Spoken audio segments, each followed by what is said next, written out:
மக்கள் நிறையா பேருக்கு நாட்டு வாத்து அடை உட்காருமா உட்காராதா அப்படின்ற டவுட் இருக்கும். எல்லாரும் சொல்கிறதுனா நாட்டு வாத்து உட்காராது, போட்டு போயிடும்னு.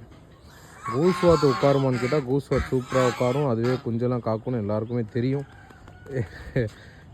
மாப்பிள்ளை கொத்த வரான், ஏன்னா அவரோட ஃபீமேல் இங்கே இடையில இருக்காங்க, அதனால் கொத்த வரான்.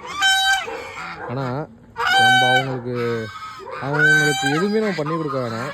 ஆனால் அவங்கள இயற்கையாக விட்டாலே அவங்க வந்து சூப்பராக முட்டை விட்டு அடை உட்காருவாங்க அப்படின்றதுக்கு வந்து ஒரு சின்ன எக்ஸாம்பிள் வந்து இவங்க. எதுவுமே பண்ணல அவங்க ஃப்ரீயாக விட்டுட்டோம். ஆனால் சூப்பராக கூடு கட்டி அவங்களே இந்த இடத்த செலக்ட் பண்ணி கடை உட்காந்துருக்காங்க. அது ரொம்பவே நானே ஆச்சரியப்பட்டேன். அதில் இன்னொரு ஆச்சரியப்பட்ட விஷயம் என்னென்னா, அது கூடு கட்டி அடை உட்காந்துருக்கு. அதுவே சூப்பராக கூடு கட்டி ஒரு பறவை மாதிரி சூப்பராக, கூஸை விட சூப்பராக கூடு கட்டி உட்காந்துருக்கு. எனக்கு அதுதான் வந்து பெரிய ஆச்சரியமே. இந்த மரத்தெல்லாம் எங்கேருந்து எடுத்துகிட்டு வந்துச்சுன்னு கூட நமக்கு தெரில.